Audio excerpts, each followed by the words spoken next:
Kilometre of law channel पर मैं आपका मित्र रिटायर्ड जज अशोक शर्मा आपका हार्दिक अभिनंदन करता हूं।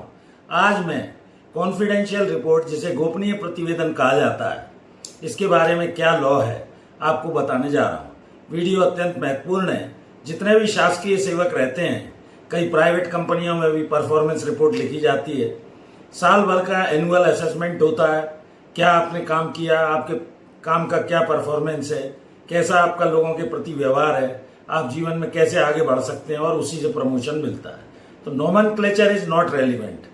इसमें अलग अलग ग्रेडिंग रहती है, जैसे आउटस्टैंडिंग रहती है, ए रहती है, वेरी गुड होता है, गुड होता है, एवरेज होता है, और बिलो स्टैंडर्ड या बिलो लेवल घटिया भी होता है। तो grant of good entry is of no satisfaction to the incumbent. It is the in fact makes him ineligible for promotion or has an adverse effect on his chances। तो ये आपको अच्छी CR मिले, कॉन्फिडेंशियल रिपोर्ट अच्छी हो, साल भर आप मेहनत से काम करें, लोगों के साथ अच्छा व्यवहार करें, इसका परफॉर्मेंस एनुअल कॉन्फिडेंशियल रिपोर्ट या एसीआर में आकलन होता है। और Devdatt versus Union of India 2008 का labour industrial cases 2416 Supreme Court का एक महत्वपूर्ण निर्णय है, जिसके पैरा 10 में बहुत सारी बातें कही हैं। ऑब्जेक्ट्स ऑफ राइटिंग सीआर क्या है, principles of natural justice to be followed होना चाहिए इसमें, राइटिंग और रिकॉर्डिंग ऑफ सीआर और कम्युनिकेटिंग होना चाहिए, the adverse remark beyond the stipulated time में उसको देना चाहिए, frame mark the entire excessive illegal being violative. कोई अगर काम उसका अच्छा नहीं है, किसी वजह से सुपीरियर ऑफिसर की उसके प्रति सोच अच्छी नहीं है क्योंकि वो काम नहीं करता है, तो इस बारे में नोटिस देना चाहिए, सूचना देना चाहिए, उसको अपने वर्क परफॉर्मेंस को सुधार करने के लिए कहना चाहिए, अन्यथा वो नेचुरल जस्टिस का वायोलेशन माना जाएगा। Positive grading but falling below the required benchmark, Devdatt versus Union of India के सुप्रीम कोर्ट के केस में ये कहा गया है।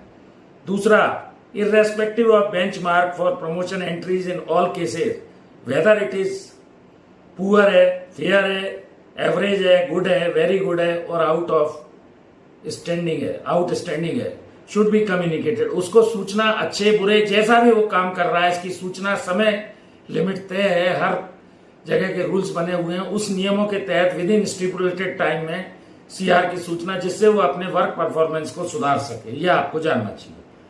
दूसरा, अनकम्युनिकेटेड जो एसीआर होती हैं, गोपनीय प्रतिवेदन खराब कर दिया गया और उसको कम्युनिकेशन नहीं हुई, सूचना नहीं दी गई, उसका एडवर्स इफेक्ट पड़ता है। whom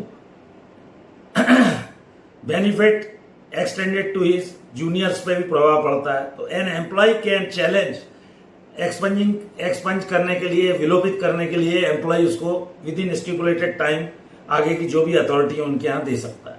थ्रू आरटीआई भी वो मांग सकता है अगर कम्युनिकेट नहीं हुई है।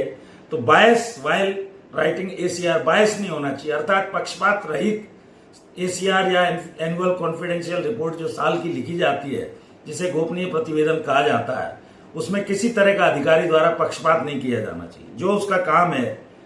ऑब्जेक्ट इसका यही है। State of UP versus Yamuna Shankar Mishra का भी एक मामला 1997 का हुआ था, और इसमें AIR 1997 सुप्रीम कोर्ट 3761 के अंदर इसको विवेचित किया गया है। ऑब्जेक्ट सीआर का यही है, to give an opportunity of the public servant. Public servant को यह अपॉर्चुनिटी मिले कि वो अपना इंप्रूव वर्क को इंप्रूव करे, अपनी एक्सीलेंस को बढ़ाए, इंटीग्रिटी डाउटफुल ना हो, ऑनेस्टी से काम करे, और इस तरह से डिवोशन उसका कार्य के प्रति बना रहे। तो ये सीआर लिखने का ये अंग्रेजों के समय से चली आ रही पद्धति है, ब्रिटिश टाइम से, ये आपको जानना चाहिए। दूसरा, state Bank of India versus Kashinath Kher AIR 1996 supreme court 1328। Supreme court observe ACR should be in writing, superior officer impartially and fairness communicating the ACR। जो भी उसके बारे में आपका आकलन है गोपनीय प्रतिवेदन का, उसको कम्युनिकेट जरूर करना चाहिए, यह आपको जानना चाहिए। कम्युनिकेटिंग एसीआर अगर नहीं है और एडवर्स कर दिए, बाइस्ड, उससे पहले उसको नोटिस सूचना नहीं दी है, तो वो नेचुरल जस्टिस का वायोलेशन माना जाएगा। Vaidyanath Mahapatra versus State of Orissa 1989 4 SCC 664 में भी यही कहा गया है।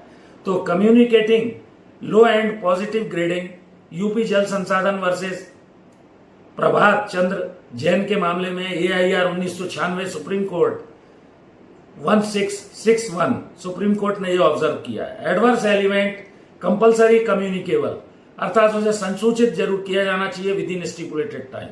Brijmohan Singh versus State of Punjab AIR 1987 Supreme Court 1448 में भी making of representation against ACR, अगर विद इन स्टिपुलेटेड टाइम आप देंगे तो जो एग्रीव्ड व्यक्ति है, पब्लिक सर्वेंट है, वो उसका एक प्रॉपर रिप्रेजेंटेशन जो भी उसको कहना है अपना नेचुरल जस्टिस के तहत जवाब देगा।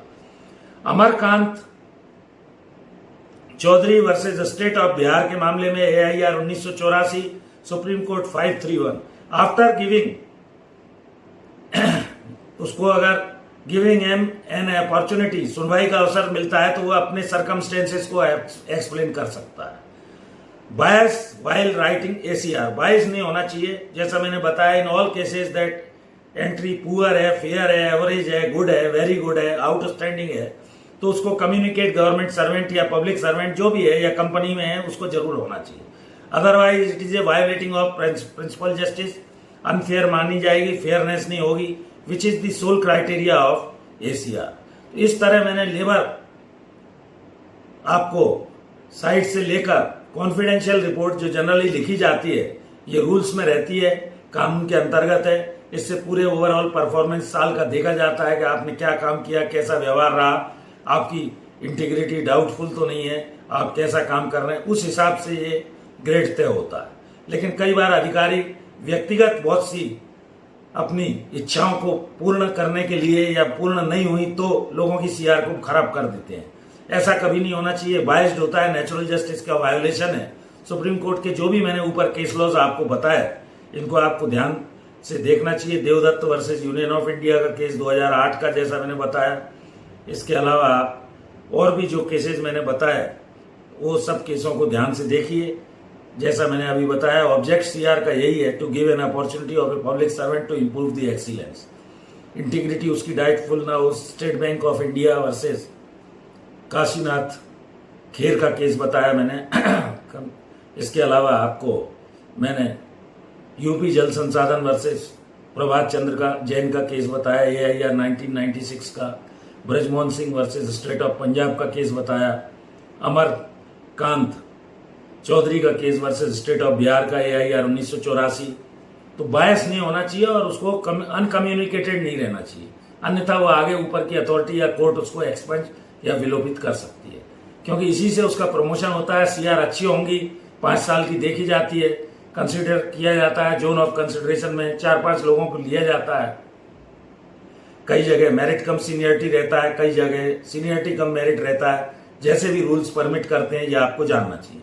प्रमोशन का ये सोल क्राइटेरिया है और कॉन्फिडेंशियल रिपोर्ट अच्छी होने पर ही उस व्यक्ति को आगे पदोन्नति मिलती है, उसका भविष्य फ्यूचर प्रॉस्परस होता है।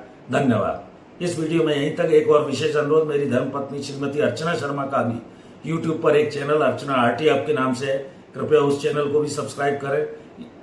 यदि मेरा वीडियो ये अच्छा लगा हो, इसे लाइक कीजिए, शेयर कीजिए।